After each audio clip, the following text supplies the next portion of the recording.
Testing 1 2. Can y'all hear me out there? Testing 1 2. Can y'all hear me out there? I'll wait for an answer. Testing 1 2 1 2 1 2. Got to make sure y'all hear me out there. Thank you, my brother. Make sure as y'all come in, please hit the like button. Thank you. Appreciate that. Make sure y'all hit that like button as you come in the room. Kaboom. Hit the like button. We are also live on the HOK Coliseum channel. We're getting that channel back up and running. And let me make this quick announcement. For those of y'all who need to make a couple of dollars, I got the HOK, right? I have the HOK channel, Coliseum, because I can't run all these channels by myself, but I have the HOK Coliseum channel, and you got to be loyal, you got to be committed, and I will let you rock that channel. And we split everything down the middle. So you doing your thing, and we'll split that, and you'll see everything that you get coming through that channel. And I'm talking about from the AdSense, not just from the Cash Apps. You can have every dime from the Cash App. I'm just looking to give somebody an opportunity to make some money, a job. So it's on you. You can make 1,000 to 2,000 to 3,000. It's up to you how you rock it and how you bring the people in and your content. All right? But I will break down the rules to you. So that's up to y'all. Whoever want to do it, do it. You know, and let me put my email in there. Right? So I want to give people an opportunity to get this thing going and make some money. But can't be no BS, man. I ain't looking for nobody with some BS, with nonsense. I'm not here to play. I'm too old for that, to play games with anybody. So if you want to make a couple of dollars, but you gotta have style. You gotta let people who want to come see you. You gotta know what you're doing. I'm not just picking anybody. So hit me up, email me, and I will interview you, and I will see what you got. Okay? So if you ain't doing nothing, or even if you're working and you want to come back in the evening and get it in, that's up to you. If you got style and pizzazz and can bring people in, you can rock that HOK channel. You'll see everything at the end of the month, how much you made, how much you got. All right? Now, I'm throwing that out there. I'll see if I get some emails calling in to see if they would like to do that. Hit that like button, man. Hit that like button as y'all come in. I got a few channels, man, that got over 10,000 subscribers. You know? So I can't do it all by myself. And let me drop this channel in there. And this is the channel I'm talking about. It is monetized. So let me drop this in there so that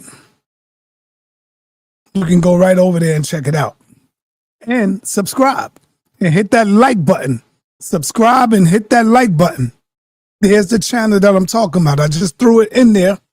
Y'all can go over there because I'm live over there as well. Hit that like button.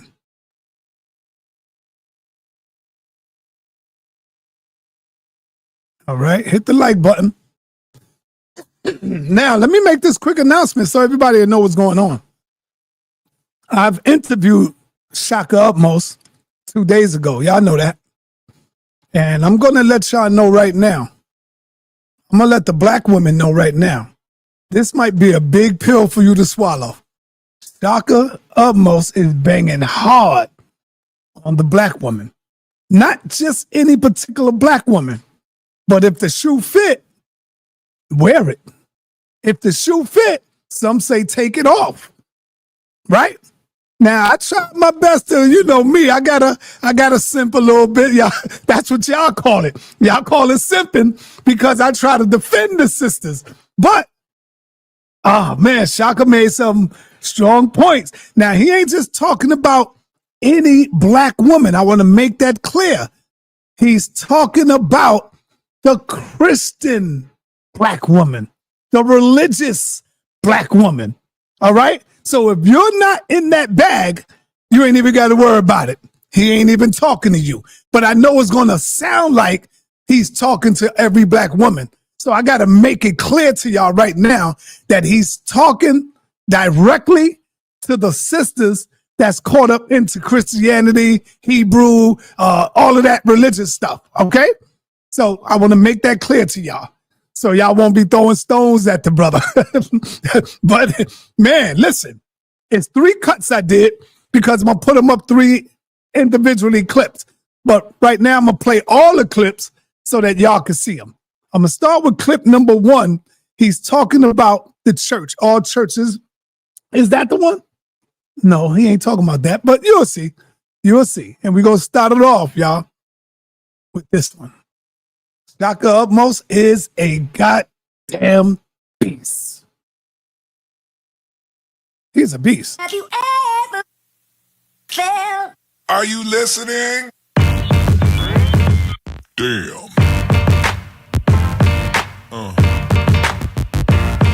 Yeah. Yeah. Yeah.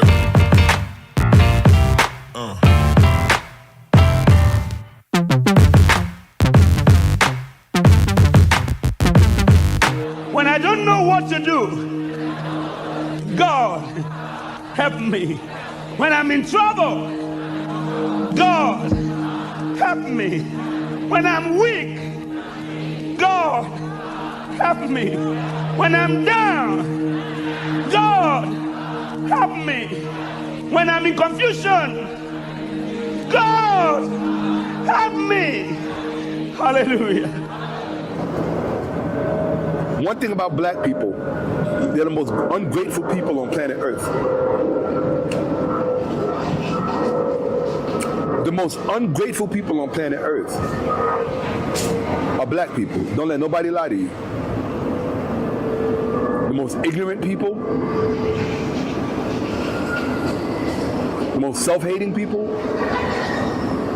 are black people. And I love them more than any other thing in this world. But I truly have a love-hate relationship with them. Because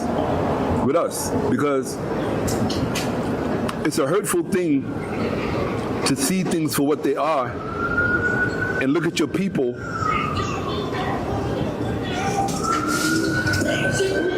sign a deal with the devil and be proud of it. That's what these churches are. You made a deal with the devil. How can you say that? You don't think that churches are good? Some churches are good to be in our community? No. Why not? They come out, they have free food giveaways, they support our people, they feed them. They do that for drug addicts too over there at the methadone clinic. Let's let this ambulance pass by. And you think about that. I don't have to. Not all. I don't believe any church is a good church. Okay. They were never designed to be good. How can they be designed? How can a church be designed to be good and do good if it is founded upon evil? When you tell a lie with the intent to deceive, or when you tell someone, when you deceive someone intentionally, that is a lie. So you don't believe you believe all pastors have the intent to lie to you about God or about Jesus. You don't believe that they believe that in their heart. Some of them. You don't believe that Martin Luther King really believed in God in his sermons that he taught? Well, let's look at what Martin Luther King said. Oh, you're going to talk about I'm fear that I'm bringing you into a burning house? No. Oh, what? Martin Luther King said, and I showed it when we had that exchange with Damon Richardson on your channel. Okay. Martin Luther King said that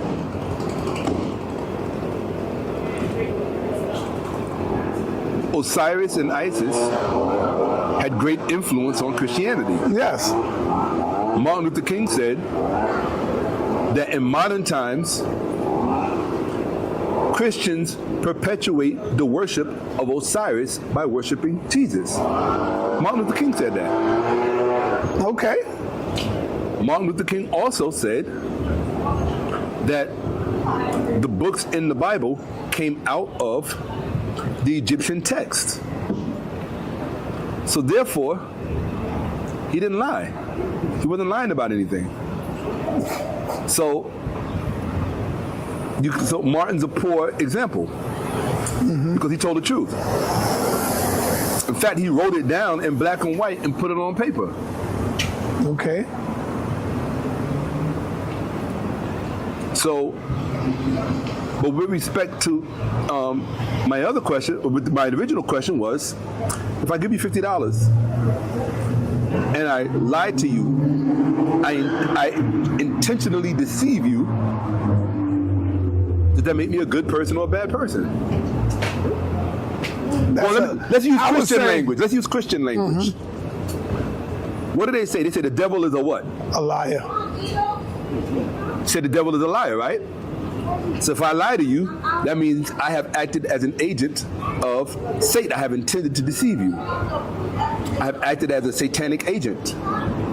So the mere fact that I gave you $50 doesn't make me any less satanic by virtue of their own logic. You understand? Mm-hmm. Okay? So now you asked a better question, which I liked. The better question was, well, do you think these pastors intend to deceive? Because then the burden of proof is on me to prove that they know that what they are teaching is not true. And some of them do know. A lot of them know. Lots of them. You know? So then my contention is this. If lots of them know, let's round it off to the nearest 10. If lots of them know, then it's safe to presume that we could take that step, because it's not even a leap. We could then say that most of them know. Now, if we can say that most of them know, it's not a far leap and a far cry to say all of them know. The difference is which ones know but still choose to proceed for gains other than their previous beliefs led them to believe. Okay? So that's the question you have to ask, right? How many pastors know the truth but still choose to teach the lie? All right, so let me be very clear on that. All churches are bad because any place that miseducates you and they earn their money by miseducating you cannot be good. And it's not that it's less bad because you cannot directly see the causation with the naked eye of all of the ills that come from these institutions. It doesn't make it any less bad, right? It's like if you get cancer because your neighbor on the third floor was smoking cigarettes too much and it was seeping up through your walls and all those chemicals got in you. Just because you couldn't see it doesn't mean it was less bad. You still got the same diagnosis. You still got the same outcome. And so what I'm telling you is that the number one, and I will say this, the number one problem in the black community, above all other problems that you can name, is the church. It is the church. I'll prove it to you. When you look at any situation, any environment, or any ecosystem, if there is a systemic problem, the first thing that you have to do is, in order to solve the problem, is you have to look at what is at the center or the heart of the community. Well, what is at the center and the heart of all black communities throughout America? The church. The church is at the center and the heart of all black communities throughout America. So if all black communities throughout America exhibit the same dysfunctions, then it's only common sense to look at what's at the heart of it. And it's the church. It doesn't make sense to leave something evil in your midst, pretend it's not there, and then complain about all of the ills and the outcomes that come from it. That's a backwards hustle. That's somebody with a low IQ who can't problem solve. When you're problem solving, you have to look at, nothing is off the table. You have to look at everything. And it only makes sense to start from ground zero. So in the black community throughout America, that's the church. It's not the mosque. Right? Black people haven't been Muslims in great numbers in America. Now I want you to see numbers, because numbers don't lie. Okay. People lie. Numbers don't lie. No, you pull it up for me, please. Right? Just type in, what is the percentage of African Americans who are Christian? That's all I want to know. What is the percentage of African Americans who are Christian? Well, I know it's going to be Christian. Percentage of African Americans. It's going to be Christians. African Americans who are. What is the percentage of African Americans who are Christian? It has to be What are asked the like that. percentage of African Americans who are Christians? Should have did that earlier. How many? 72 to 73% of African American adults identify as Christian. 3/4 of African Americans are Christian. Now, if you have a mental, psychological, debilitating situation in your community, and the majority of the fucking people in the community are connected to that one thing, you're not a doctor if you can't look and see that this is the fucking problem with the community. It means you're mathematically illiterate. That's what it means. You can't count and you don't understand percentages. What are the percentages of African Americans who are Muslim? Watch this number. Approximately 2% of African Americans are Muslim, while a relatively small percentage of the total. The point I was making is that all churches are bad. All churches are bad because, okay, let me put it like this. All churches are bad for African Americans. I'll take that. Okay. I'm with you on that now. All right. Yes. All churches are bad for African Americans. Now, from my opinion, I'm gonna still go back to default to all churches are bad. All churches are bad because here's why all churches are bad. I could say that all churches are bad only for African Americans, but they're good for white people, Spanish people, and others. The problem with that is that because of the power differential, black people at some point will be subject to the fallacies stemming from those lies. Why? Because there's still a political power differential in the society which we all live in. So all churches are bad. There's no way around that. It doesn't matter if it's Pentecostal, Baptist, AME, Episcopal, Mormon. They're all bad. All churches are bad because all churches are founded on a lie. Period. Now here's the ironic thing is, I love churches. I love the way they look. I love the facades. I love church architecture. Sometimes I go on tours just to look at different churches, right? Now let me tell you what I do love about Christianity and what I do love about church. Even though I'm not contradicting myself and there's no conflict in what I'm saying. What I love about church, and even what I love about Jesus, what I love about Jesus is, I can imagine a Christian having diarrhea right now because I said what I love about Jesus. What I love about Jesus is that when you study him, when you study the story properly, it will lead you. See, I knocked the lid off. Me shocking him to knock the lid off of it, right? It will lead you to Kemet. It will lead you to Kemet. In fact, that was the whole point of contention between Jesus and the Jews in the story. Now, when you say it leads you to Kemet, what do you mean? I thought it would lead you far away from Kemet. No, it wouldn't. Go ahead. No. How could Jesus lead you far away from Kemet? Hail to the King. That's right. How could Jesus lead you far away from Kemet when his whole eschatological message was Kemetic? That doesn't make sense. You said Jesus' message was Kemetic? Yeah, it was. Absolutely. The whole message is Kemetic. The whole story is a Kemetic story. Yeah, it's a Kemetic story with a Hellenistic overlay over it. That's all. It just has a Hellenistic overlay. That's all. But it's a comedic story. Or to use layman's terms, it's an ancient Egyptian story. The story of Jesus is an ancient. Have you ever felt? Are you listening? Damn.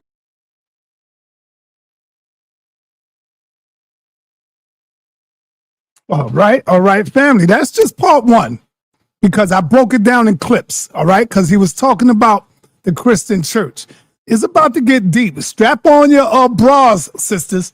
Strap on your all of that stuff, your girdles, because he's about to go in now. All right, this is part two, but I'm saving the best for last. That's going to be part three. Okay, so let's continue. And don't forget to hit the Cash App. We still working. We still got it. Check. The poll has not started yet. I'm going to give you a preview of a presentation that I'm getting ready to give. Okay? So, you know the singer Toni Braxton, right? Mm-hmm. Okay. So, Toni Braxton, her sister Tamar, now I don't really follow these people. I know who Toni Braxton is because I've always been a fan of her music. And I always thought she was beautiful. I still think she's beautiful. Toni's the kind that would be beautiful. If she lived to be 100 years old, she'd still be gorgeous. And she's apparently smarter than her siblings.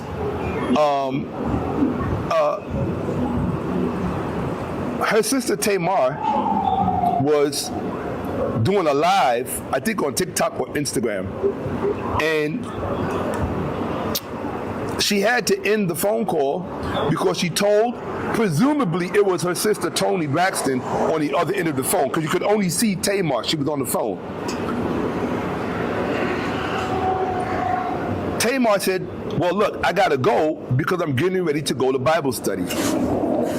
Toni Braxton purportedly said, you can hear the voice, I just don't know Toni Braxton's speaking voice, because it sounded like a very deep, low voice.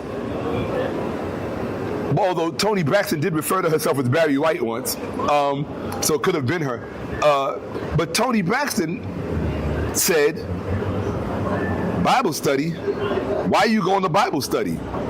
And Tamar said, why am I going to Bible study? Well, how else are we supposed to deal with all of these witches, demons, and warlocks out here? And then Toni said, yeah, but there are other books, right? And then she said, and then Tamar cut Toni off with, girl, I gotta go. And then I think first she said, Tamar said, other books? What other books? She said, girl, I gotta go. And then Toni said, that book, talking about the Bible, that book was written by a bunch of racist white men. And then Tamar said, look, I gotta go, and hung up. Okay, I gotta call you back. I'm about to have Bible study. Why? Because I'm saved. And I read the word. Because it's important to know the word. How else we gonna battle all these demons and witchcraft? How else you gonna do it? There are other books. Girl, get off of my phone, girlfriend. Get off of my phone. I'll call you back. I mean, that book was written by racist white girl, men. goodbye, girl. I'll call you in an hour. That video went viral. And everybody and their mother is talking about that video right now. Everybody and their mama got a video on it. Okay. I'm getting ready to do a whole presentation on it. And the reason why I'm getting ready to do a whole presentation on it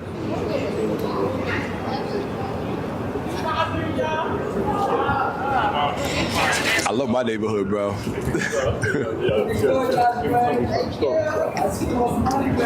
The reason I'm doing a presentation on it is because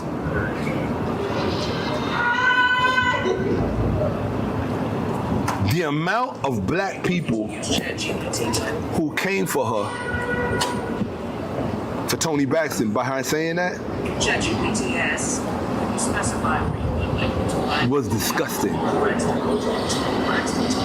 it was an embarrassing reflection of how uneducated and low IQ, I'm going to say it, how uneducated and low IQ the general black community of America is, which only makes sense if nearly 80%, but let's round it off, 80%, if 80% of black Americans are Christian,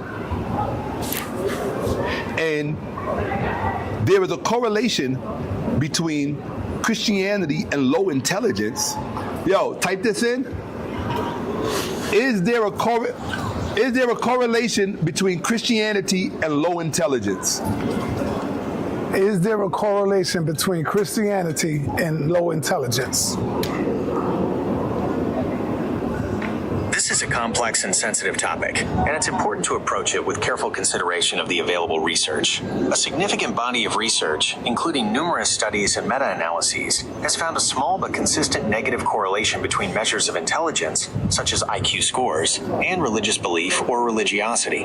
This means that, on average, individuals who are less religious tend to have higher scores on intelligence tests. However, there are several crucial points to understand when interpreting this finding. Now, stop it right there. Correlation is not causation. Stop it right there. Now, if individuals, I'm going to read back what you just studied. He went online and researched it. If individuals, on average, who are less religious, have a 20% higher IQ score, then what does that tell you about the low IQ black motherfuckers who came for Toni Braxton because she said something that was historically accurate?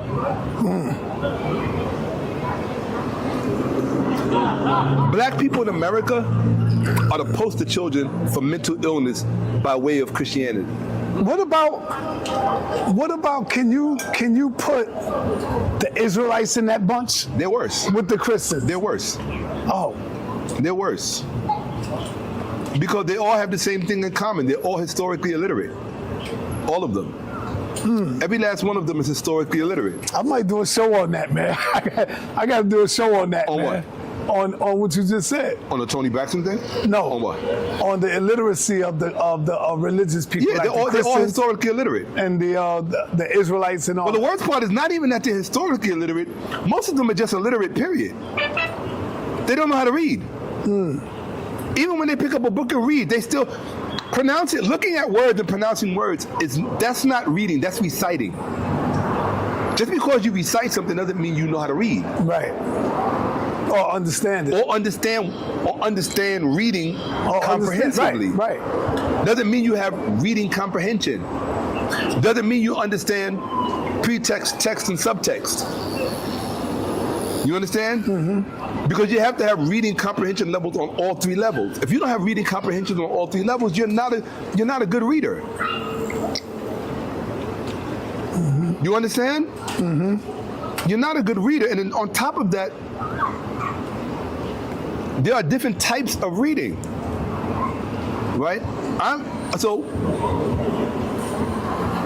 Perfect example of what I'm talking about.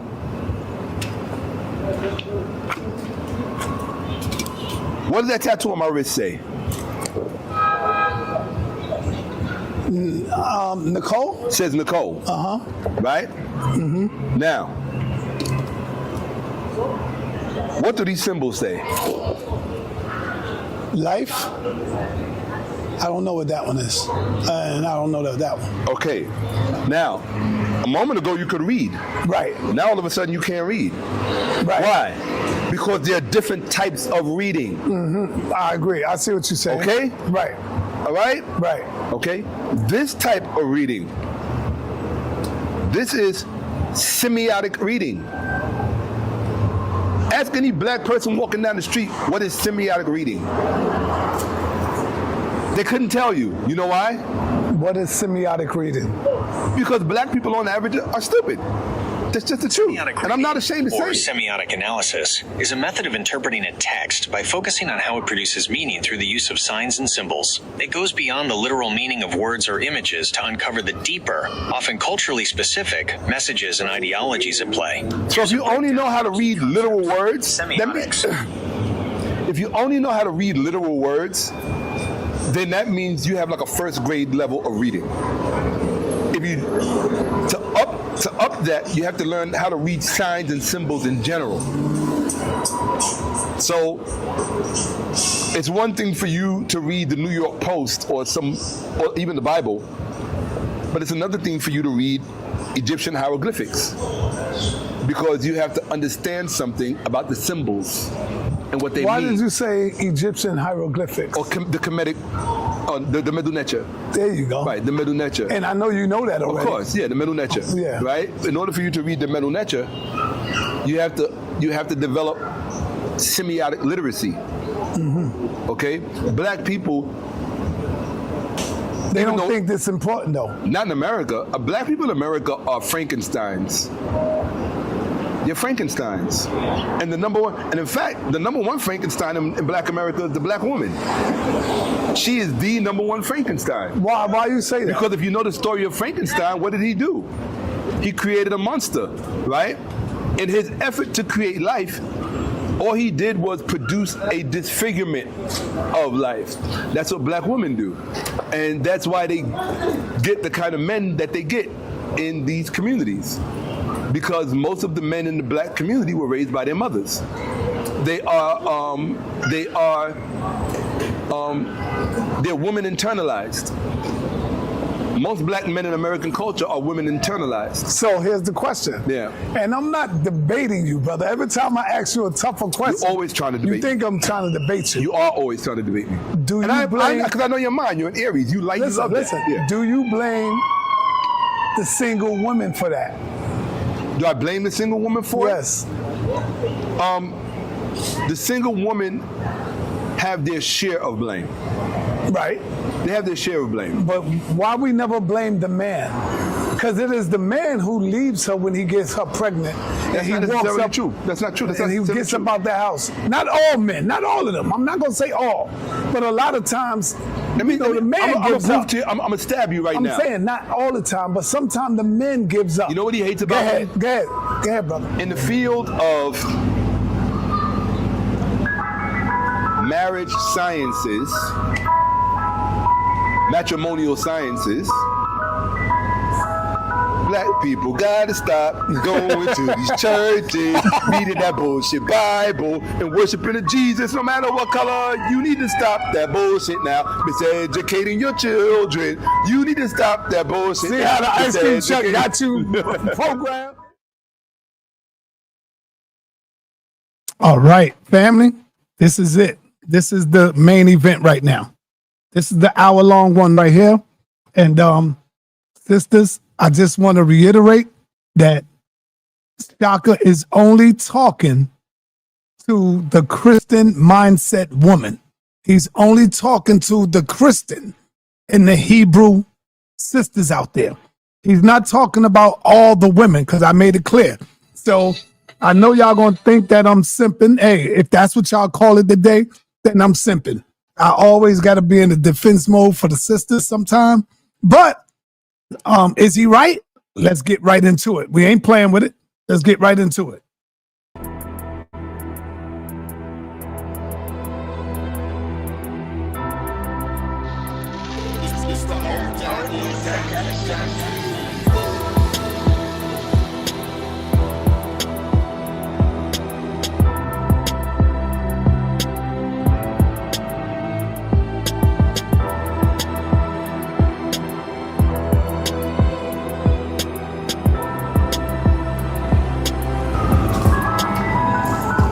Matrimonial sciences,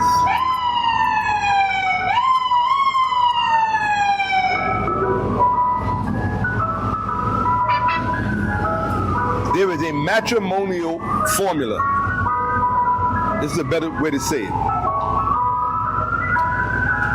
There's a matrimonial formula that says, and when I say this one statement alone is going to tell you who is the better human being. Okay? From a societal perspective. Not overall. Let that go by. Let that go by. All right, we on. We on. Hey, yo, and don't get it twisted. The most beautiful thing in this solar system is a black woman. Period. So don't even get it twisted. Don't confuse one thing that I'm saying with something else. There's a matrimonial formula. And when I say this formula, you have to think about what I said. I want you to make a quick assessment. I want you to make a quick assessment of who is the better human being. Okay? The matrimonial formula says, first I'm gonna ask you first, and then I'm gonna ask you. And I'm gonna ask you first because he's gonna try to think it. He doesn't understand how these thought experiments work. Go ahead, brother. All right, I'm gonna ask you first. There is a matrimonial formula that says man will sacrifice his happiness for marriage. Female will sacrifice her marriage for happiness. Who is the better human being from a societal perspective? Based on that formula. Who's the better human being? The man is the better person. Why? Because he sacrificed his happiness. He sacrificed his happiness. He put her before his own. He put her first. He put them first. Okay. He put them. It was a very simple question. It's an extremely simple question. The man will sacrifice his happiness for the marriage. The woman will sacrifice her marriage for her happiness.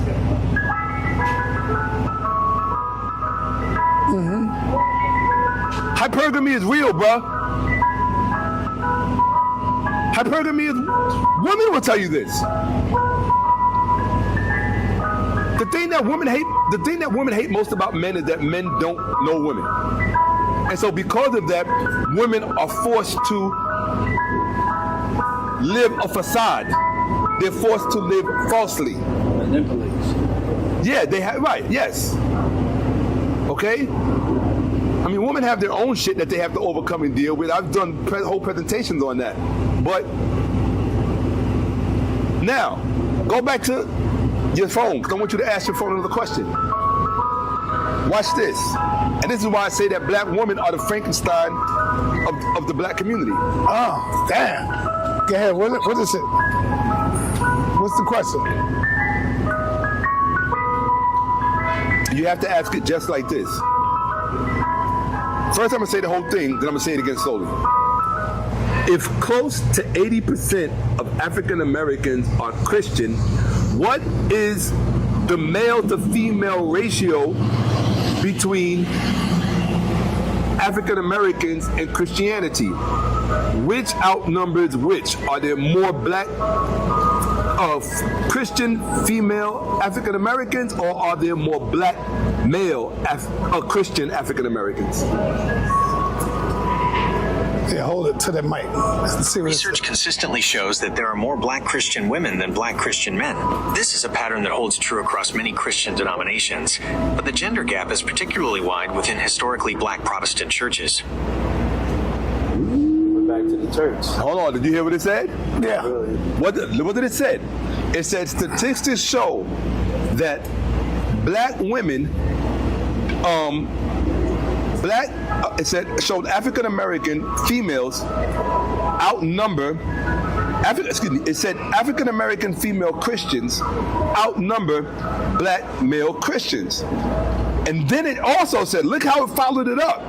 It said, this is true across most Christian communities. But then it said, but it is particularly wide within the African American community, which means that the disparateness between the percentages in the African American community is so huge that African American male Christians are so outnumbered by African American female Christians that it's insane.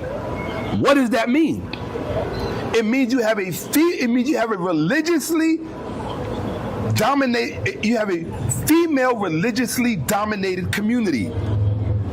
And it's a problem if it is a colonial religion, which means that black women are the white colonialists in the black community by virtue of their reliance on the Bible and Christianity.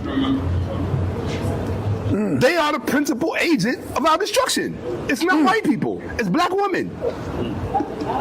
Damn. It's black women. Black women are the principal agent of our destruction in the black community by virtue of the church.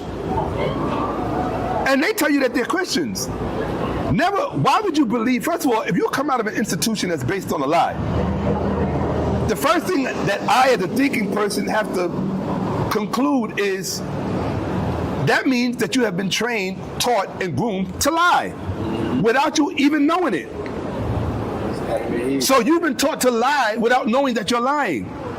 Not only are you dangerous to me, hold on. Not only are you dangerous to me, but you're dangerous to yourself. And you're twice the danger to your children. Why? Because you're going to inculcate that in them. You're going to indoctrinate that in them. By what? Taking them to church, introducing them to the Bible, introducing them to Jesus. Right? When they truly know that there has never been a No, Jesus. it's not that they don't know. The thing is this: the majority of African Americans are systemically undereducated. It's just a fact. That's a fact of life. Okay? Black women love to brag about. Let me show you a strange dichotomy. Black women love to brag about being the fastest rising educated group in America, yet you overwhelmingly disproportionately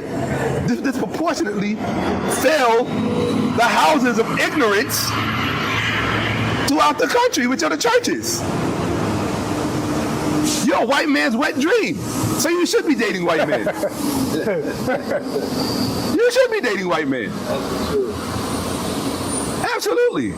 You should be dating white men. Because black woman is the white man's principal agent. I mean, I did a whole breakdown on intersectionality and what it's really all about quite a few years ago, but the reality of it is the black woman sees the white male as her true counterpart from a power perspective. Power and money. Yeah, because it's just, if you understand hypergamy, you would understand why she sees that. She can't. It's only natural for her to see that. So I don't hold it against her. And the ultimate expression of that is Candace Owens. Candace Owens is the ultimate expression of that. She sees the white male as her natural counterpart because she sees herself as a powerful being. And a powerful being must be betrothed to another powerful being. See, that's only expressed in the black community when it comes to money. So hypergamous black women will look at a man who's her superior financially. A black woman in America don't give a damn if you're her superior intellectually. She don't give a damn about that. She don't give a damn about that. Because she understands that intellect doesn't necessarily equate to wealth. It doesn't. Then what did we agree on earlier? Some of the dumbest, stupidest, ignorant people in the world are billionaires. It's a fact. They're hugely wealthy and they're dumb as...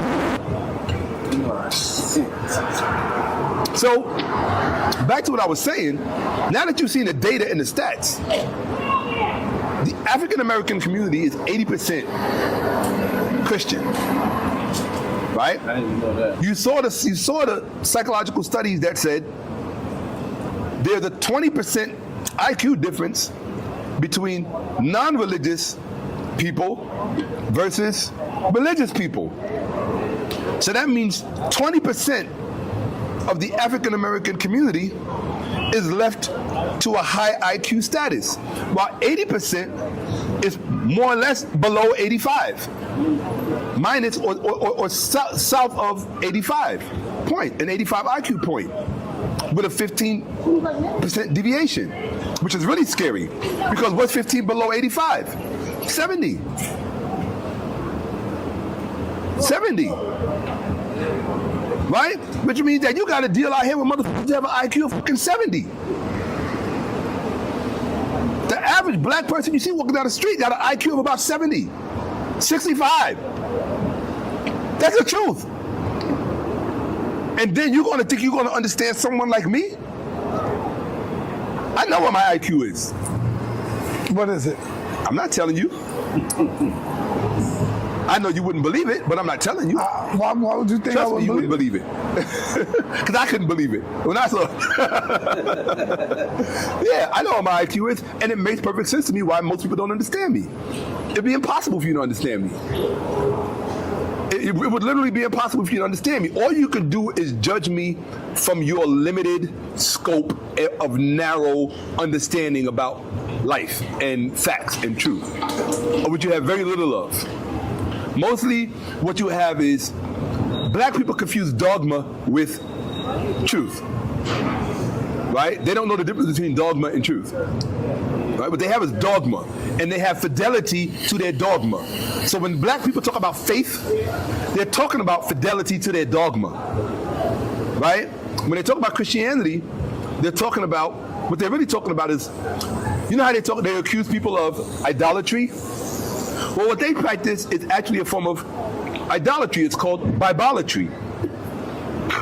Excuse me, Bibleolatry is worship of the Bible. So basically, they're in a book cult. They're in a book worshiping cult. They worship their book. Let's go in front of your building. All right, so take that. I appreciate you. All right, so there seems to be, so out of this African American community, where 72% of them are Christians, right? It's close to 80%, okay? Okay, it says 70%. If you want to say 70, right? If 70%, almost 3/4 of African American, that leaves a quarter of us that ain't. Consider that. A quarter of African Americans are not Christians. All other African Americans are Christian, right? Out of that all other, the majority of those Christians are black women. This is the underlying thematic problem in the black community. It is not Donald Trump. It is not the Christian right or white. It is not, it's not rap music. It's none of that. All right? Say this for me.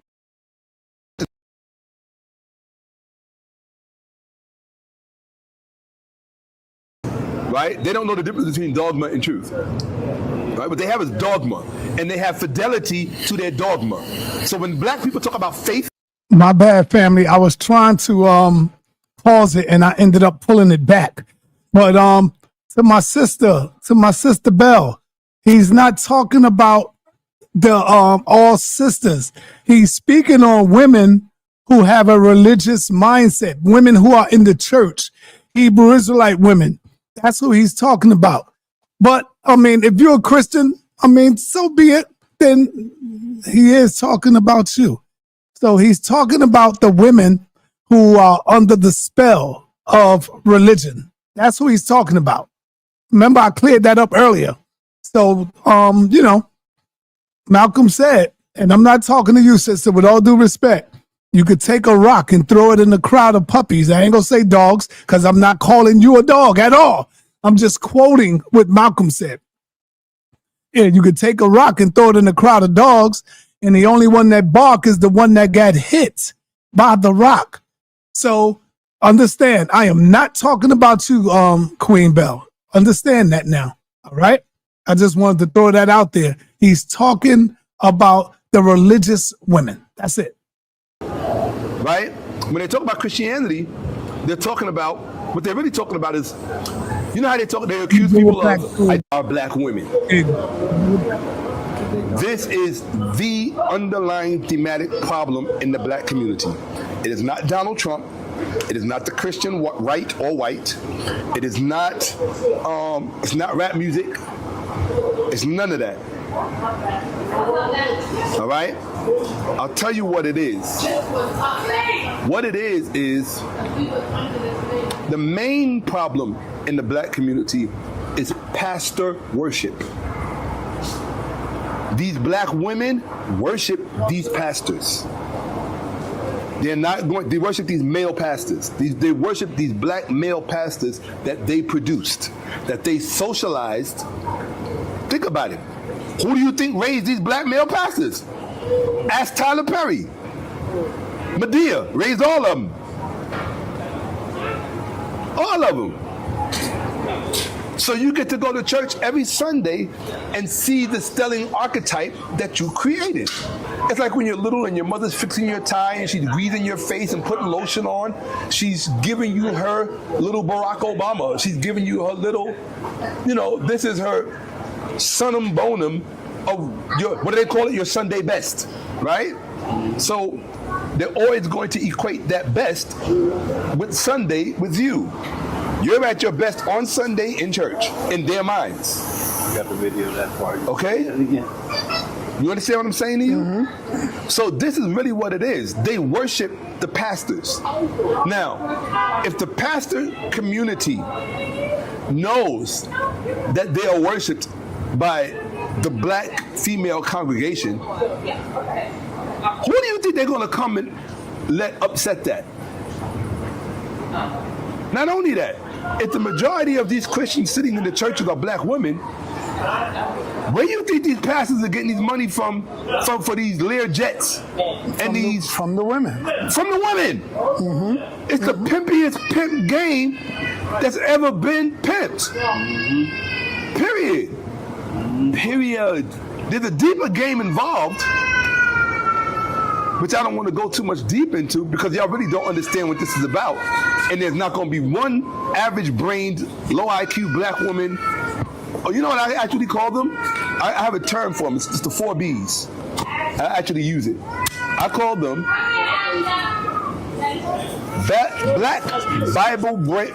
Black Bible Belt brain believers. That's what I call them. Black Bible Belt brain believers. Okay? That's what I call them. Black Bible Belt brain believers. In fact, when you look at the women who came for Toni Braxton for saying what she said about the Bible being written by racist white men. Okay, I gotta call you back. I'm about to have Bible study.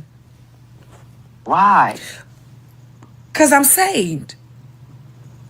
And I read the word. Because it's important to know the word. How else we gonna battle all these demons and witchcraft? How else you gonna do it? There are other books. Girl, get off of my phone, girlfriend. Get off of my phone. I'll call you back. I mean, that book was written by racist white girl, goodbye, girl. I'll call you in an hour. If you look on their Facebook pages, 2 things they always have. And this is what I love about I love patterns. 2 things they always have. One, they're from the Bible Belt, somewhere. North Carolina, Atlanta, Texas, Georgia. They're all from the Bible Belt. Number 2, they all got some college they went to up there.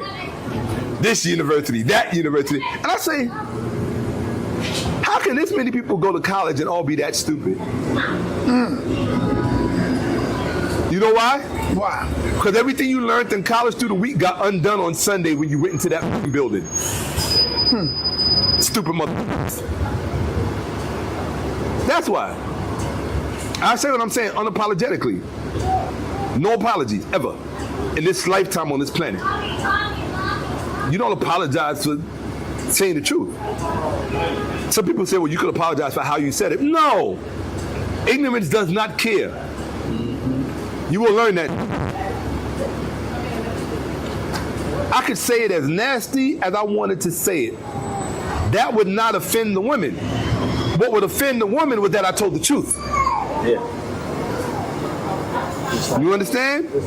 That's what would offend them, that I spoke truthfully. Oh, and this is the other thing that I'm going to be addressing in this presentation. You're getting a preview.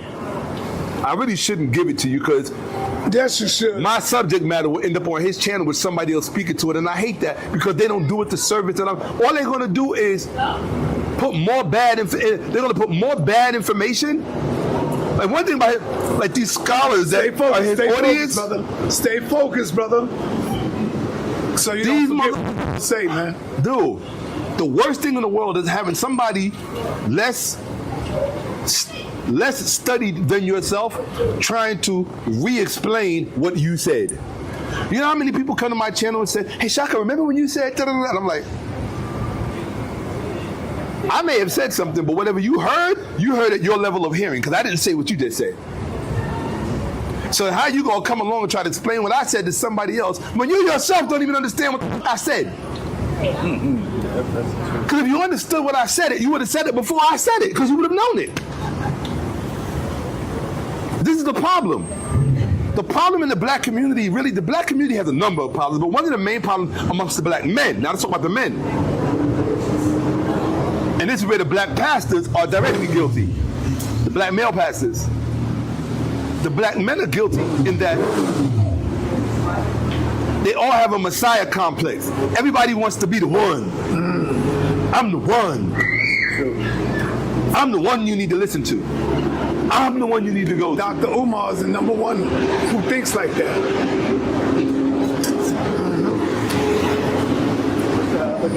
I'm not saying that there is no one. The problem is that all the other ones who think they're the one, they're not the one. They're not the one. Let me give you an example of what I'm talking about. My IQ level puts me, from what I've seen from the data, it puts me in what's called the 99.9% percentile. Okay? What does that mean? The average person is not going to be in the 99% percentile. They're going to be in the 50% percentile, 40% percentile, right? Maybe 60, or maybe 70, I don't know. But they're not going to be in the 99%. When you're in the 99th percentile group, what that means is, let's just round it off to the nearest point, 1,000. My IQ level, which puts me in the 99.9% percentile, means that you would have to meet 1,000 other people before you met someone else like me. You would have to go through 1,000 other people before you encountered someone with my level of IQ. Okay? That's not the average person. The average person, at the end of 50%, you got to go through what? 500%, right? Excuse me, 500 people, right? Whatever it is, right? I guess my IQ ain't that high because I can't crunch the numbers, right? So I'm just going by what I read. Although I can tell you that my IQ assessment was not arrived at through number calculation. It was arrived at through open discourse and dialogue with a large language model, AI entity, what you want to call it, platform, right? So I used ChatGPT to assess my IQ. But here's the thing. Most people, the problem with most people, right, is that they don't understand how ChatGPT functions and how it works, right? And so therefore, they think everything they read on ChatGPT is true, and that's dangerous, right? It's not. Everything is edited. Okay? It's not that it's edited. You have to understand how ChatGPT works. Not only how it works, you have to understand what it was designed for, who designed it, and what their intention was. Because if you don't know that, you won't understand what ChatGPT is doing when it's communicating with you. Okay? The very first thing that ChatGPT is designed for, he's not paying attention. I'm paying attention. So what are you looking at? You. The very first thing that ChatGPT is designed for is, damn. Stay focused, man. Stay focused. I am. Stay the very first focused. thing that ChatGPT is designed for. Hey, Everybody in the chat, Daryl Jackson. Let Daryl Jackson live. I didn't hear him. I didn't see him say anything disrespectful. But Daryl, you will get your joint. You will be put on timeout if you're being disrespectful. So my mom's only going to do that if you're being rude or disrespectful. Say what you want to say. Just keep it respectful. You can disagree. Who cares? Just be respectful in your disagreement. Is to market to you. It is a business. It is designed to market to you. The number one thing that it is designed to market to you is your own thinking. Okay? Which means that particularly your cognitive style. It's trying to replicate you. Yes. And it's not just trying to replicate you, but it's trying to appeal to what you can process or what you have a predilection for processing. So if you have a predisposition and a way that you process stuff, if it's at this level, ChatGPT is going to respond to you at that level. It's no different than if your child says, "Mommy, where did these toys come from?" Right? Your child ain't never been to Macy's, don't know what Macy's is. Your child ain't never been to Sears, doesn't know what Sears is, never been to Toys R Us either. Right? Don't know about any of that stuff. So where you going to tell the child on Christmas, where you going to tell the child the toys came from? From where? Or at Christmas time, where are you going to tell the child that the toys came from? From you. Thank you, Santa Claus. Well, that's what ChatGPT does. Oh, okay. Okay. The reason that the parent tells the child that the toys came from Santa Claus is because that's what the child can process. The child cannot process credit cards. The child cannot process layaway. The child cannot process returns. The child doesn't process all of that, or being in the black, or being in the red. These are economic terms that are related to buying toys. Right? All right, real quick. Daryl Jackson, that's why you get your comments deleted. And you might be put in timeout for 24 hours. You can't talk about the ones who do the work for me, who volunteer to do the work for me. So I'll delete that myself and put your ass in timeout for a whole day. I'll see you tomorrow, brother. I'll see you tomorrow. I'm not going to let you do that. All right, let's go. Let's continue. Interest rates, fucking, credit reports. The child can't relate to that. So you say Santa Claus. That's what ChatGPT does. So in order for you to get the most out of ChatGPT, it's like I teach my students. A poor question deserves what kind of answer? A poor answer. A poor answer. A good question deserves what? A good answer. A great question deserves what? A great answer. A divine question deserves what? A divine answer. That's how ChatGPT works. Which means if your IQ is here and you're interacting with ChatGPT, guess what kind of answers you're going to get? So if you go into ChatGPT and you say, was the Bible written by a white man? ChatGPT will probably say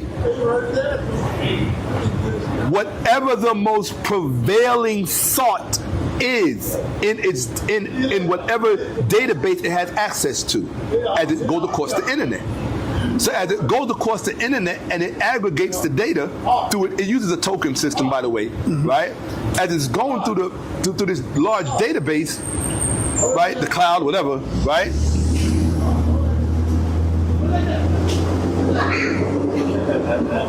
It's aggregating. So instead of looking for what's accurate, it may instead look for what is a consensus. Okay? Now, if there is a consensus that the moon is made of cheese, does that make the moon made of cheese? No. What does that mean? That means that consensus is not synonymous with accurate.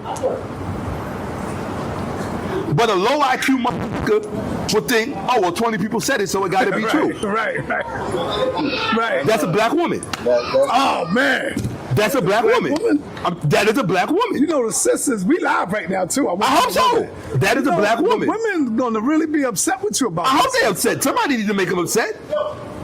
Somebody need to make them wake up. Yes, well, being upset will usually wake you up. Go ahead. Right? When somebody says, I can't sleep, they say, why? Because I'm upset. Well, good. If you want to keep somebody up, wake them up, make them upset. Okay? Yeah. Like I said, to me, there's nothing more beautiful in this solar system than a black woman. I'm not blind. I'm not fucking stupid.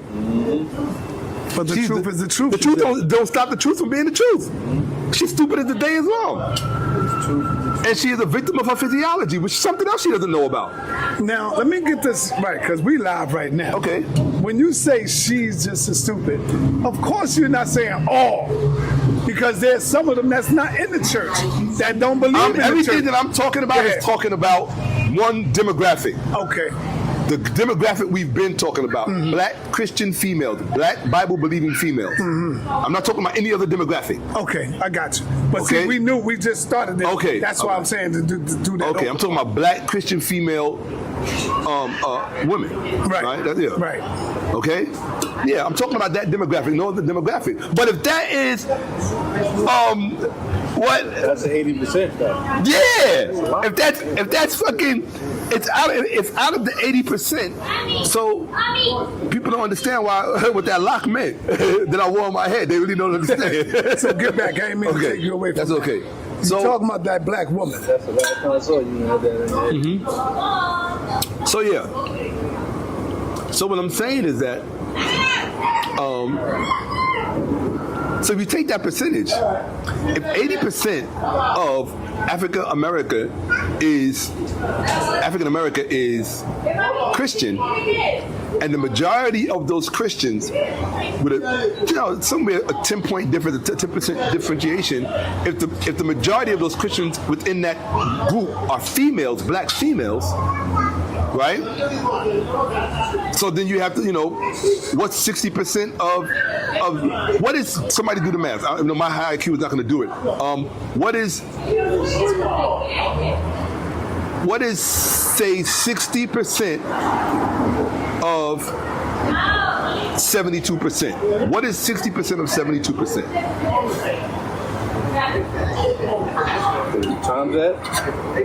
What is 60%? Excuse me. Yeah, what is 60% of 72%? Well, whatever that answer is, that is the amount of influence that is permeating through the black community, keeping it stuck intergenerationally. 43. Okay. How much? 43. 43%? Okay. Right? So that's a pretty high number. Right? So that's a pretty high number. That's no small number. So let's just say that the larger pie within that 71% of African American Christians, right? Well, so 71% of African Americans are Christian. Out of that, now you have to take that 71% and make it, that now becomes the 100% pie, right? Out of that 100% pie, what is the percentage in that black Christian pie that are females, right? The majority of them are, right. So it's a large percentage, okay? So that percentage is very dangerous, because what it does is it imputes its lack of education to its children. And and you will be shocked at how much rests on that imputation. A lot. Yeah. I dated a couple. A lot rests on that. All you got to do is look at how defensive they get when you expose the fallacies in their beliefs. And in fact, many of them get scared. They start threatening you with hellfire, or I tell them all the time, they're in a fear-based cult. You're in a fear-based cult. First of all, as a black woman, how are you an expert on God when you can't even tell me the anatomy of your fucking brain? Whoa, you gotta be a stupid motherfucker. Damn. And to me, I consider black women to be a bunch of stupid motherfuckers. That's just the truth. Don't mean I don't love them, but somebody got to love them enough to tell the truth. They're a bunch of stupid motherfuckers. But hold on, though. I'm talking about these. No, I know what you're talking demographic. about, but I gotta chime in right quick. And I'm not challenging you. Oh, don't think every time. You are. That's what you do. You play devil's advocate, and I ain't mad at that. I'm not. Okay. Now, Shakka. Yes. What about the men who are turning these women on? Because I said this on my live before. Whenever you see a black Hebrew Israelite woman, you best believe it was a black Hebrew Israelite man who she's following. These men who are Israelites, they are turning these women Israelites. Stop for a second. I'm going to show you how the black woman is at the source of that, too. All right, go ahead, brother. Most of these black Hebrew Israelites, what were they before they became Hebrew Israelites? Christians. There you go. That's right. There you go. It's always going to come back to That's right. Medea. There you go. Black You right. This is a new term. Black people in America suffer from Medea syndrome. Woo. Medea syndrome. There's nothing else. It's not record labels that are run by Jews. It's not. There's so many other things that people want to point the finger at because they have to. It has to not be the church. It has to not be the Bible. In other words, it has to be everything but what's actually causing the sickness. That's sick. It's no different than if you talk to a drug addict and you try to point out to them their drug habit, right? What are they going to tell you? Oh, no, it's not the weed.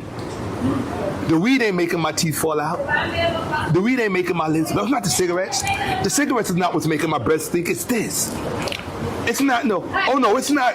It's always the same shit. So, this is not, it's a casual conversation. So just put a pin in that. Doesn't mean what you're saying is not important. So, I said that to say, I said all of that to say that the problem of Christianity in the black community is systemic, and it is, there's a word that I'm looking for. Oh, here you go. It's carcinogenic. It's cancerous. It eats away. What does it eat away at? It eats away at your understanding of how the world actually works and how it came to be the way it came to be. Right? Black women who have the least knowledge of actual history want to be the most experts on God.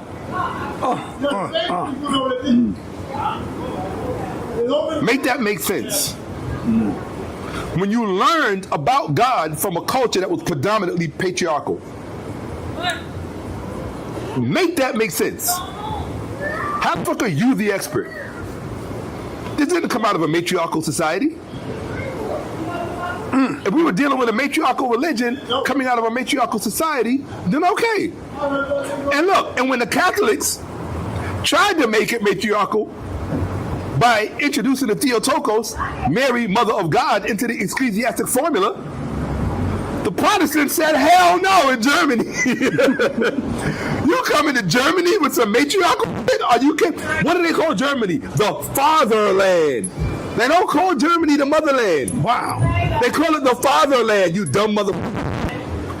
Try not to be insulted. No, I'm going to be insulted. They need to be insulted because they insult us with their ignorance every fucking day. It permeates our lives from the cradle to the grave. I'm going to insult the fuck out of them.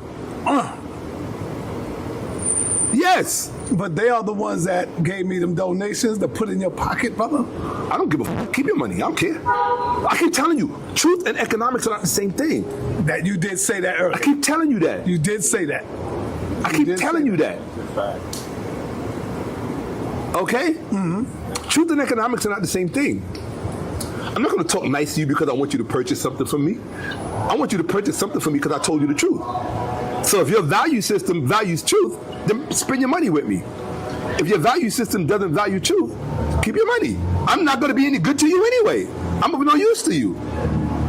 Go find the Prince of Pan-Africanism or whoever the fuck else you fuck with. Pan-Africanism. You know? Come on, man. Or whoever the else it is What that you are fuck your with. thoughts on Dr. Umar Johnson? Keep it real, man. Keep it 100. Look, I've been around the conscious community for a long time, longer than most. We've seen who all the scammers are. We know who all the scammers have been. Right. I don't think that it's the onus is on us to say, hey, this person's a scammer. Why? Because we live in a market society. We live in a market society. In fact, let me bring that back to the church because I don't want to go off into an unimportant subject. Let me explain to you what the church is, what the congregation is. And I'm giving you stuff that I'm supposed to be saving from my channel and my platform and my students. But I'm going to share it with you and your platform and your constituents. When you look into these churches, when you go to New Birth or all these other black mega churches throughout the South, all right, you have been taught to call that a what? What are those people sitting in the pews called? Congregation. Called a congregation. Okay. Okay. The thing you have to understand about black people, pay attention, don't let me forget congregation. The thing that you have to understand about black people is that black people have been socialized in a society where we have been taught to be Pavlov's dog. Okay? If you don't know what Pavlov's dog is, the short version of it is that we have been taught truth by association. Okay?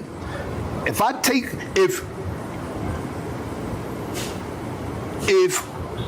train my dog to reach for the doorknob every time it wants to go outside by associating it with something that it wants more than anything else, eventually it's going to put the two together. This is the way the brain works. Right. Okay? That's what white people have done to black people in America from slavery times. And so that slavery mentality has become genetically encoded in us. This is where somebody should write a book, probably me, called The Stupefaction of Black America. In other words, black people were made stupid. We were made low IQ. We weren't born low IQ. We were made that way. Right. And then, yes, genetically, we passed it on. Why? Because areas of our brain that we were supposed to be using, you know the law of nature. You don't use it, you lose it. And that's what you pass on to your children. Ineffective brains. And white people know this.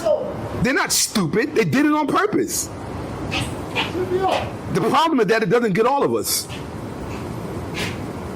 The danger is that when the ones who haven't been got try to come to the ones who have been gotten and tell them, hey, look, this is what's going on, you're basically talking to the infected. That's how you have to look at it. The best way to describe Black America, you have to look at those zombie films, The Walking Dead, Night of the Living Dead. These black women who occupy these churches, they are the zombies. They are the zombies. They are the walking living dead, which they should love because it's all about resurrection, right? Yeah. See what I'm saying? Right? They couldn't even make that association. It's all about resurrection, so why would you be offended by me calling you the living dead? Because the living dead actually comes out of resurrection terminology. But they don't know anything about resurrection terminology because they don't know anything about eschatology. So let me tell you what the congregation actually is.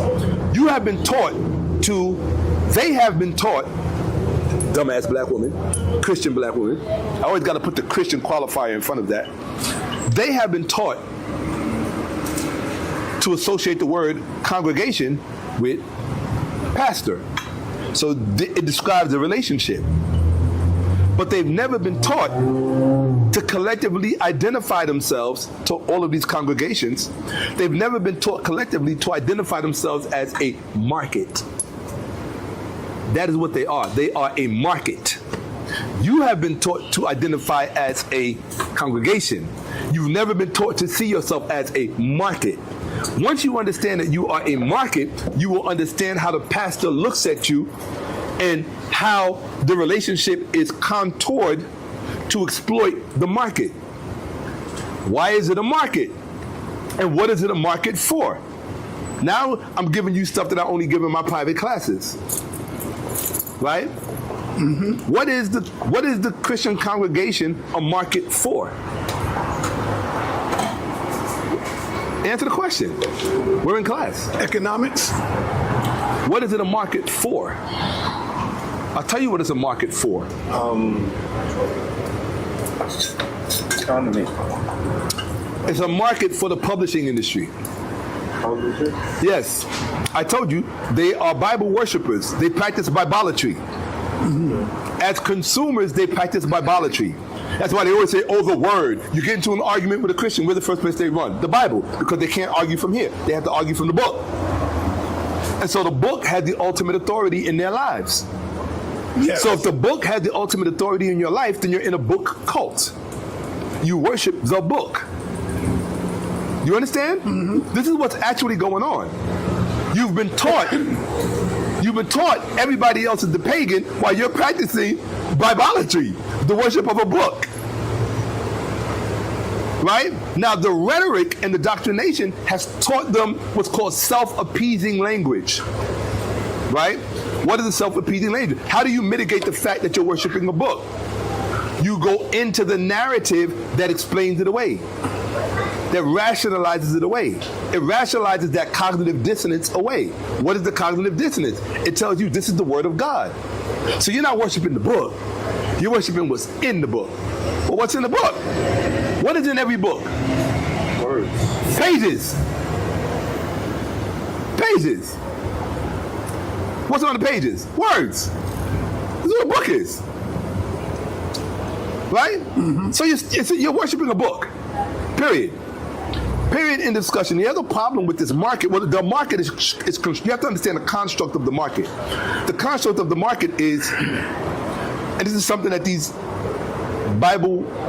black Bible Belt brain believers, that's what they are. Don't forget that. Black Bible Belt brain believers. I'm going to make a t-shirt.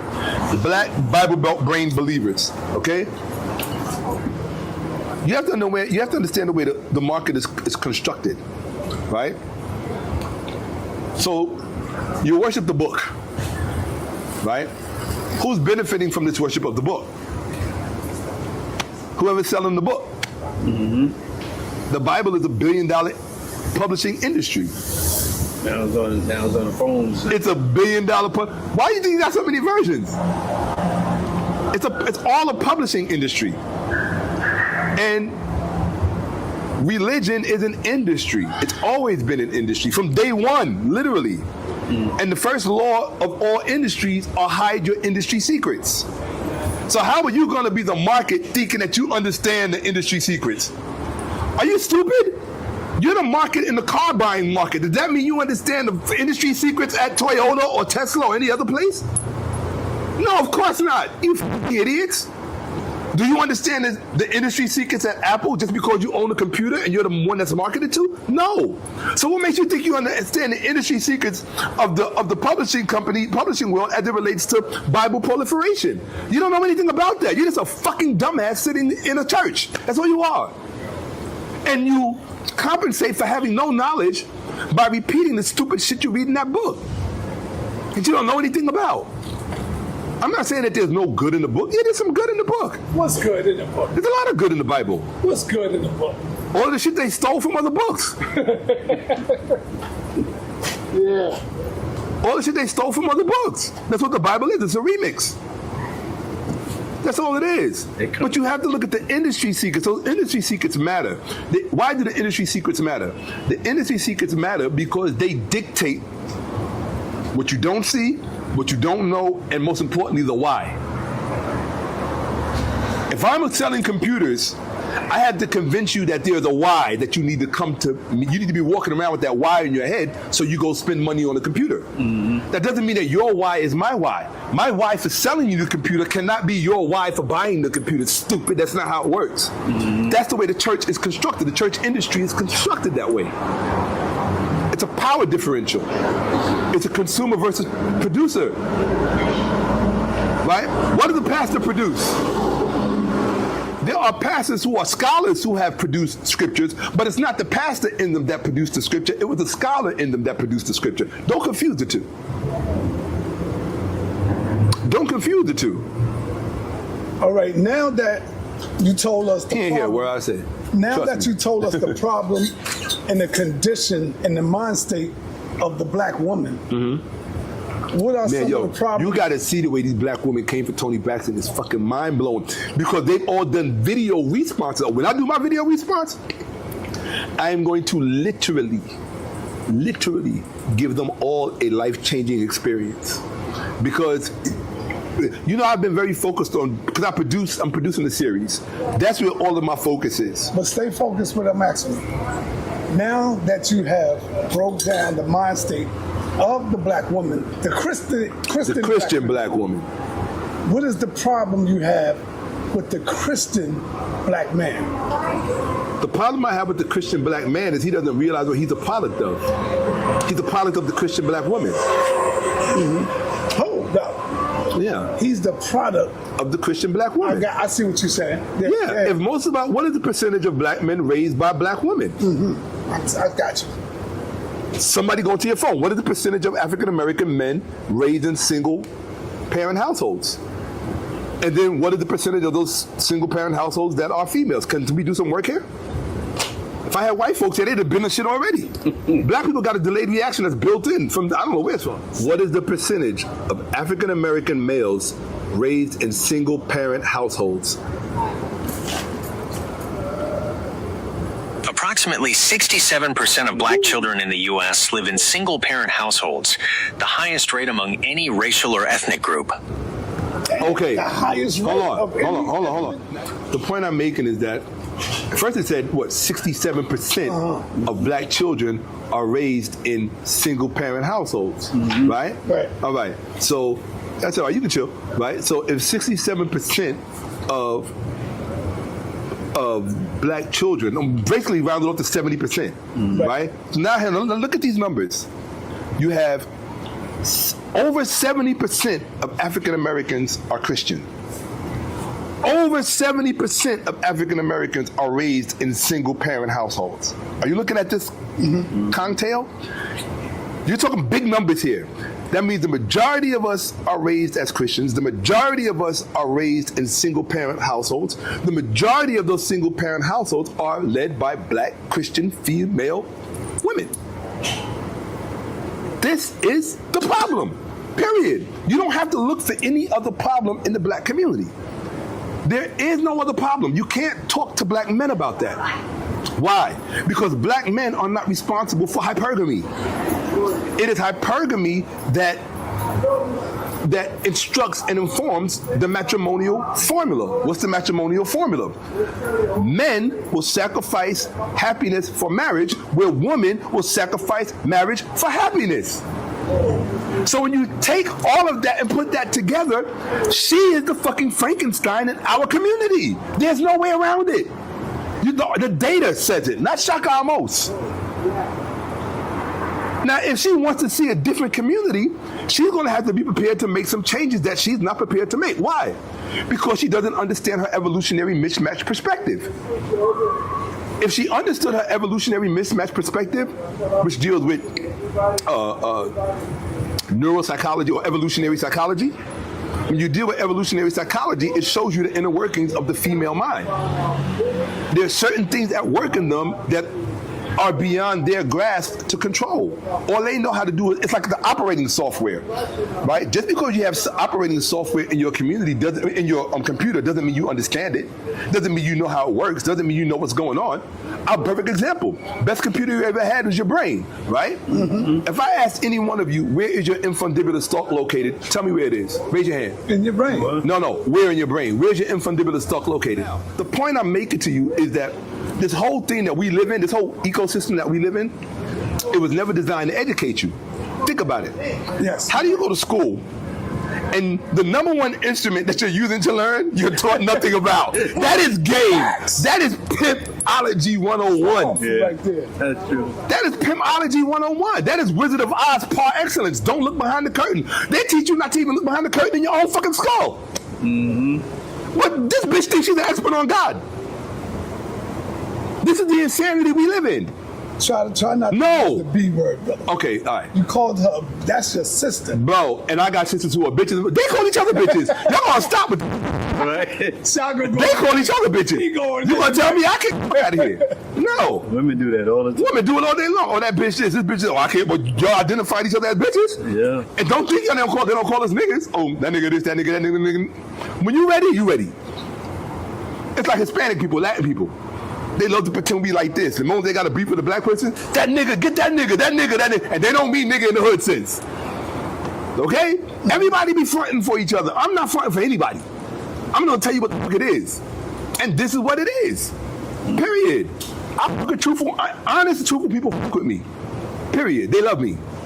It's people who are underdeveloped in their perspective. I'm gonna cause you cognitive dissonance. Why? Because I'm gonna disrupt your sense of reality, your comfort zone. That's what I'm known for. That's my whole shit is built on that. Why? Because that's the way truth works. You think truth don't work like that? Let a 8-point something. Well, not I don't even speak that shit.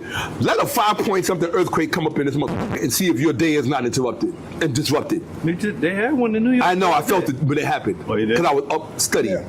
Yes. I was like, that was an earthquake. I just went back to sleep. Now I fell asleep right afterwards. Right? So all I'm saying is this. Nothing that I have said mitigates one fact. And that fact is the number one problem in the black community is the black female.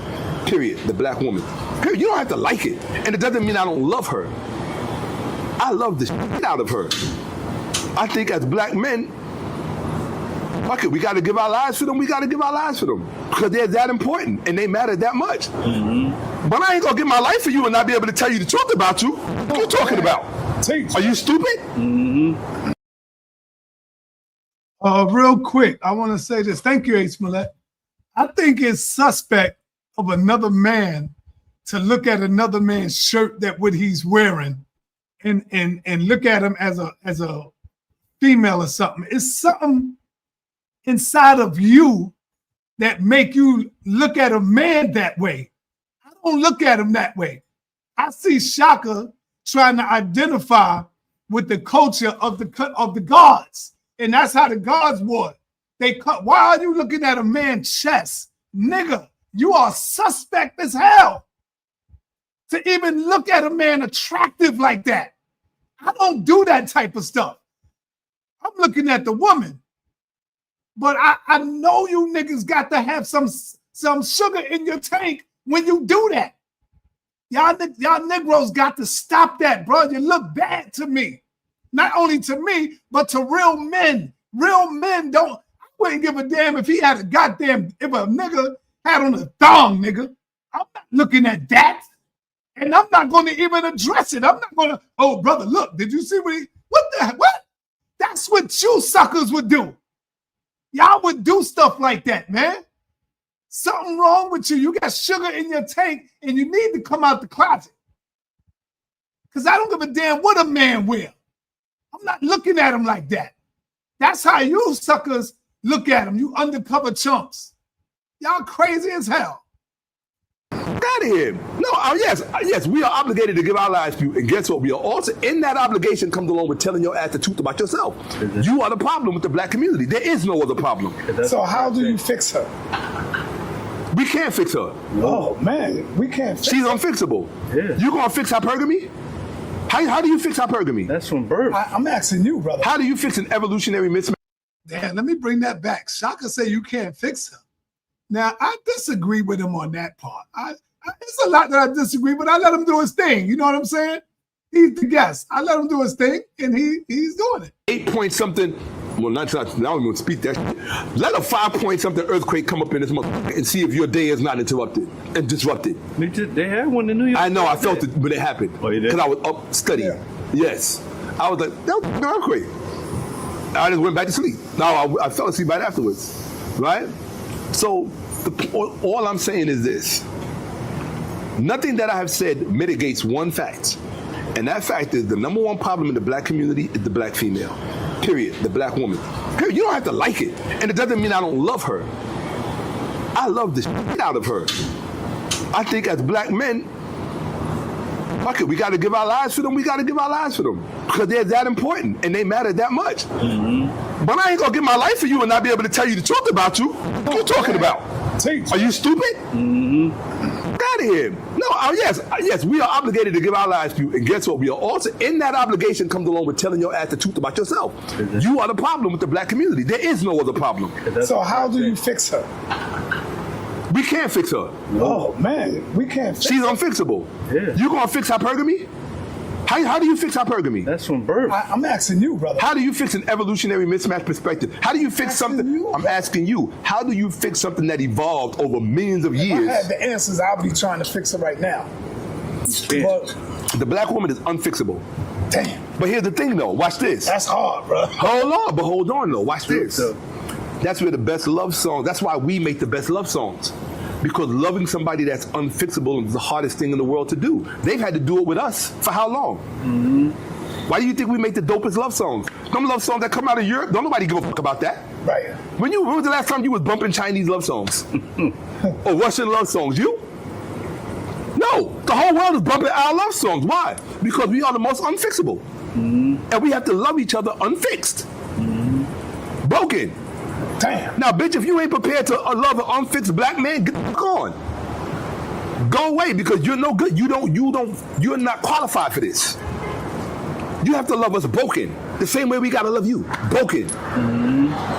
Period. And guess what? You're gonna die broken. Like we are. We are broken. We are fucked up. And it will always be that way. Always. Now, once you let that settle, then we can get to loving each other. Right? You can get to understand. Think about it. You at war with yourself. You at war with yourself. You at war with yourself. We are all at war. What they say in ancient Kemet, aha too. Fight yourself. Why? Because you got a war raging in you. You're good and you're evil. Which means you're already broken. Hold on, man. You going in now. You're good and you're evil. You're good and you're evil. Yes, you're broken. Uh-oh, go ahead. Those are my words. Right? I like that. You're good and I like to say you're good, you're good, bad, and ugly. But I'll leave it simple. You're good and you're evil. There you go. Right? It literally tips the universe. And all of it, everybody has their own personal universe.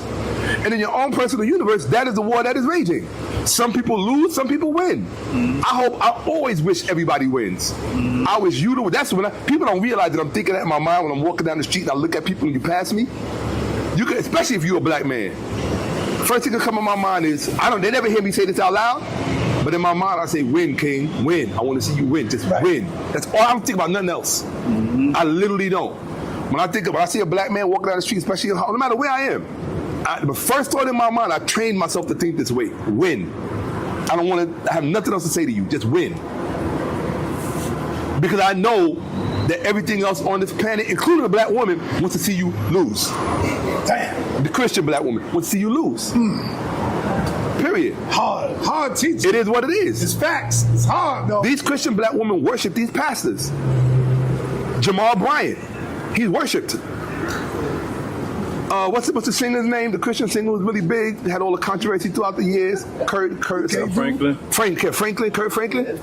All these people. Anybody screaming, any males screaming Jesus, Jesus, Jesus. And you can always tell a black man who's been raised by a Christian black woman, especially the young ones, the emotional ones today. I saw this one dude shitting on Toni Braxton because of what she said about the Bible being written by the white man. He acted like he was ready to jump through the screen and f Toni Braxton up because she said something disrespectful about Jesus. Like, don't be disrespecting Jesus. And I'm like, wow, you are literally. What you say? Oh, I thought he said. You got a phone? You should type up Toni Braxton says the Bible was written by racist white men. Type that up. There are other books. Girl, get off of my phone, girlfriend. Get off of my phone. I'll call you back. I mean, that book was written by racist white Girl, men. goodbye, girl. I'll call you in an hour. Yeah, but you got to see how many videos there are. That's the part that's going. If you see how many videos there are about that right now, it's insane. There's more videos about that than there are about Palestine right now. And you know what? The majority of it, 90% of it is black women. They're black women, Christian black women. This is your brother, your son, your father, your lover, whatever you want to call Shakka Ahmose, your savior, your teacher. Please, Stop going on social media and repeating the following lie. We still going? Yeah, we still going. Okay. Please stop going on social media and repeating the following lie. I'm gonna do my Umar Johnson. Please stop going on social media and repeating the following lie. Please stop going. You know, he likes to repeat. But really, please stop going. This is for you Christian black women, you black Bible Belt brain believers who suffer from what I call Bible stupidity. Oh no, it's Bible stupefaction. Okay? You black Bible Belt brain believers who suffer from Bible stupefaction. Please stop repeating the following lie. Stop saying that the oldest Bible is in Ethiopia. Stop saying that stupid, because all you do is show people that you skipped history class and decided to go watch Atlanta Housewives. Okay? Stop doing that. Who told you that? Vince Bantu? Eric Mason? Jerome Gay Jr.? All of these apologists? The new conscious Christians community? Who told you that? That's the oldest Bible in the world. You're a bunch of social media scholars. In no real textbook, in no academic textbook, at any university where you find a text saying that the oldest Bible in the world is in Ethiopia. Stop saying that stupid to try to blacken up your Christianity. Stop that. How can the Ethiopian Bible... Now here's the thing. The reason why they say that is because they're confusing the Garima Gospels, the Ethiopian Bible. They're confusing the Garima Gospels, which is the oldest illustrated, illuminated Bible in the world, which is in Ethiopia. It is the oldest illustrated Bible in. It's the oldest Bible in the world with pictures. That's it. It's not the oldest Bible in the world.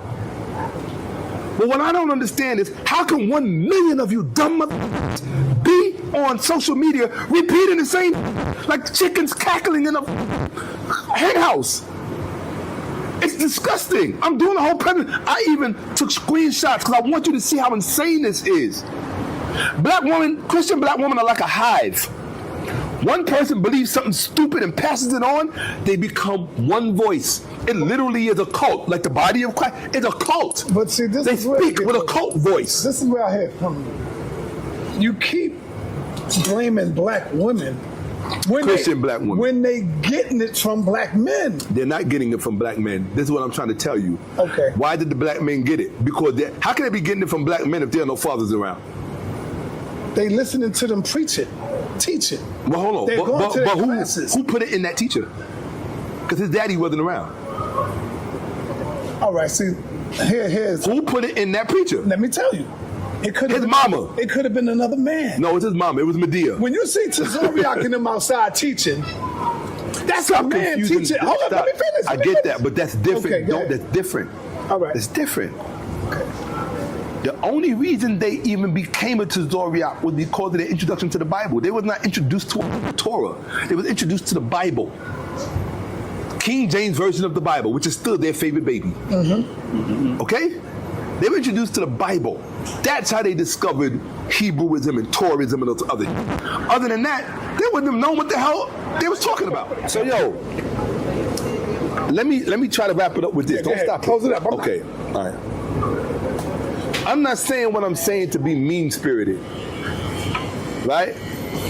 The same way these black Christian women are not saying what they're saying to be mean-spirited. Let me tell you what I mean. When you get into a discourse with them, they want to contaminate you with fear. Well, what's the fear? The psychology. Fear is a psychological thing. It's not a spiritual thing. And this is what makes them untrue. What do they threaten you with? If you don't believe you're gonna burn in hell, oh, well, one day you'll know when you die and go, and when you die and meet God and on the way down to get burning and all this other. So basically, you're trying to scare me with eternal third-degree burns to believe what the fuck you saying. Or to believe what this cracker put in your lap. Right? Something's psychologically wrong with you. So the fear that you've been contaminated with, you now want to contaminate everybody else with because you don't have the requisite knowledge to be able to explain all of this stuff away. No, she's a problem in the black community. And in my opinion, I think she needs to be dealt with, you know, from a place of love. But I can't love somebody who got the demon in them so strong, because these black women are demon laden. That Christian thing is demonic. I don't even use that kind of language, but you gotta use it because that's how they process information through their labeling. Okay, so he want me to close it up and wrap it up. Yeah, we can continue tomorrow. Right. Check me out. My name is Shakka Ahmose, SHAKKA. AHMOSE. It's going to be in the description. He better have all my shit in the description. You saying my link is going to be in the description. No, my link is going to be in the description. My Cash App is going to be in the description, and my YouTube channel link is going to be in the description. Now that's going to cost you though. No problem. Now, all of those, if those things are not in the description, you are looking at an illegitimate video. Do not donate any money to Sanetta if he does that. Okay? Now, in fact, he loves me and respects me so much, he's going to go back through all of my videos with him, and he's going to put all of those in all of those videos because he got that much respect for me. He ain't going to do me like a white people been doing us all these years. Right. Right? With that, there. Uncle Johnson Neb, Hotep, I love you. The black woman is the most beautiful thing in this solar system, and that's just the truth. But I love you too much to not tell you the truth. So that's what it is.